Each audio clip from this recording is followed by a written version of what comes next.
Hi, team. I just wanted to take a minute and get on here and say hi because it's been a while and I missed you guys so much. And I know I've tried to chat with some of you guys on text or Facebook or email or different things, but I just wanted to say hi and I hope you're doing well. I hope you're getting a chance to enjoy some sunshine. I had to sneak out here today. Um, because this weather makes me happy. It could be a little warmer. Although today is nice. I am so anxious for summer. Um, but I'm sure you guys are feeling all of the same emotions that I do, and sometimes it's hard to know what to say. It's the same conversations, right? I'm so sick of hearing about the unprecedented times that we're in. So I just want you to know that while we don't get a chance to talk every week face to face, please know that you are being prayed for. I care about you guys deeply, and I miss you, and I miss doing ministry with you. And I wish I had solid answers to give you about when we will be back to full ministry in person, but I don't know that. I wish I had answers about what it will look like. I don't know that either. So, yeah, I hope you're doing well. And I hope you're finding peace that only comes from the Lord in this crazy time. Yeah, I want to hear from you though. So, drop me a note on Facebook or a text or an email or something. Just let me know how you and your family are doing. Thank you. So many of you guys were praying for my family and specifics to jobs and stuff. So we were finally able to get our unemployment. We're still waiting for stimulus, but hopefully that's coming. And actually, my husband went back to work last Friday. It's a 2-week temp job for now, but we're hoping that at that point that all the plants will be opening up, or that he'll be able to stay in this position. He's in a different position at a different plant right now. But all that to say, we're super thankful for income because even though there's assistance and we were able to survive, it is scary to see money coming out and none coming in. So I'm sure many of you can relate to that. I know some of you are struggling getting unemployment situated right now. Some of you you've been trying to find that balance between working at home, maybe with your spouse or your families, and some of you have still been going in frontline workers. So for all of those things, we are praying for safety and wisdom and all of those things. I feel like my mind plays tricks on me all the time. I want everything to open up, but then I get worried. So it's all of those things rolled into one, right? My family is super anxious that summer will bring new things. My kids are getting restless. Homeschooling, working from home, not the best combination, but we are surviving. And I hope that you are as well if you have children at home still.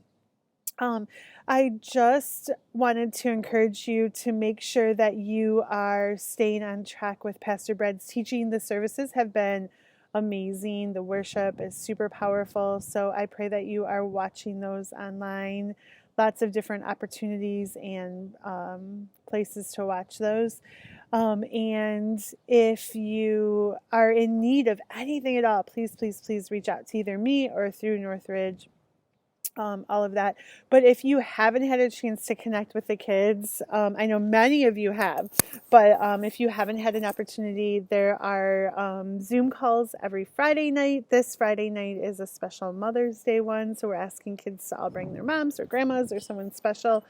And that's for all ages. So if you want the information for that, I can definitely send that out. Also, if you are on social media, if you're on Facebook specifically, join our elementary page. Again, if you need that info, let me know, but it's NRC Elementary Parent Page. And it's just a fun place that we've been interacting. Some of you have made videos for that page and all of that. And so it's just a way to connect. And then our weekend stuff is still going out. So we are just finishing up this week a 16-word series that we've been taking the kids through. And so when I say we, I mean me and Chris and then Selena, who leads at our Brighton campus, and Holly, who leads at our Groseal campus. So we've been kind of trying to rotate through to represent each campus and to keep things moving forward. Next week, we're going to join in with Pastor Brad and continue, as he continues his series in Philippians, we're going to go into Philippians as well for a few weeks. And then we'll kind of see. We took a break from Gospel Project, just so you know. Originally, our intent was because we feel that Gospel Project is such a great way to get kids to really know the Bible from beginning to end. We were worried about so many kids missing out on so much of the content that we would have a huge gap. So we took a break from Gospel Project. I still feel like that was the best decision that we made, but now it's trying to figure out how to re-entry and kind of what that looks like. So I'd love to hear your thoughts on like even re-entry, and if you've thought about that from a church perspective. Like, are you ready to jump back in at some point sooner than later? Like, I have no idea really what that looks like yet. I've been researching a lot about what other churches are doing in other states that are opening. And so it seems like Michigan's going to have a little bit of an opportunity to see how it works in other states before we get to that point. But I'd love to hear your thoughts or concerns even, or any of that as you like not only think about it from a leader perspective, but as from your family or your personal perspective, like what you're feeling and what you're comfortable with and what you feel that maybe challenges could come up. I think the way we do ministry is going to look a little different. I don't know if that's short term or long term. I don't know. I hope the good things are long term and the hard things are shorter term, but maybe that's selfish. So I just want you to know that regardless of all of this and doing ministry in a very different way, I really do value your friendship. I value your heart for ministry, your heart for the kids. So please continue to connect as much as possible. I can't wait for our reunion. It's going to be super fun. We are going to do something just as a team when we're able to get back together. And we'll probably be able to do that before we go back to church, right? Because smaller groups will be able to meet before bigger groups. So I am looking forward to those days. I'm going to have a party every weekend, I swear, at my house, because I am ready for people. This is a house full of extroverts, not allowed to talk to people. It's not going so well. And Zoom calls and video chats just aren't the same, right? I just wanted to leave you with a word of encouragement. In John chapter 16, verse 33, it's Jesus speaking. He says, I have told you these things so that in me you may have peace. In this world you will have trouble, but take heart, I have overcome the world. And the context of this, right, is when Jesus is getting ready to leave the earth and he's preparing his disciples. This is after his resurrection and all of that. And so it's the same kind of context that we're in now. We're kind of in that time frame where it's it's not quite 40 days after Easter, right? But after the celebration of the resurrection and all of that. And so this time where the disciples were so unsure of what was going to happen, and they were just distraught because their beloved leader was leaving and they weren't sure what it was going to look like next. And I feel like that's like this unprecedented time that we're in. We don't know what things are going to look like next, and that can feel scary and fearful.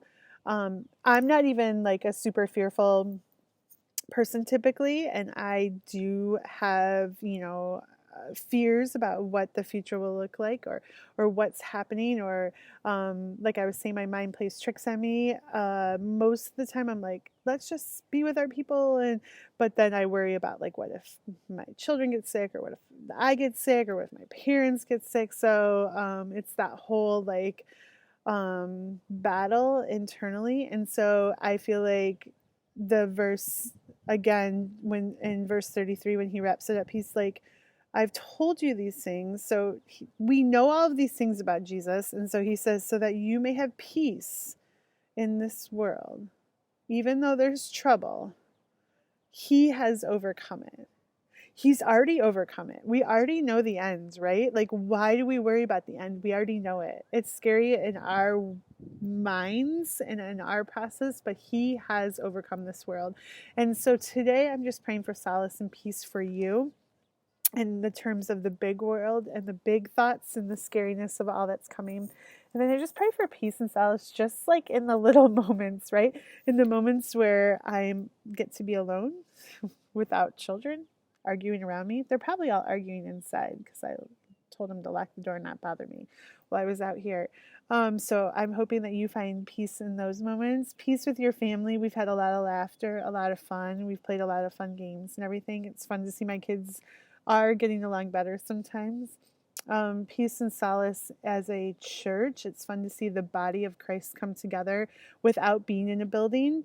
It's actually quite amazing, like the numbers of people that our church is reaching, and just the church in general is the body of believers, right, spread amongst many churches. So I pray that you find peace in all of that. And so I'd love to hear from you. I'd love to hear how you're doing. I don't want to bother you guys, but I want to stay connected too. So it's always like a challenge. Finding that balance. And so if you guys are up for doing a Zoom, I know many of you couldn't make the other one that we did. So if you're up for that, I'd love to connect with you. If that's not the best way, we're going to have a party and you better come. All right. All right. I love you guys so much. Thanks for listening to me ramble, and I can't wait to see you soon. Take care.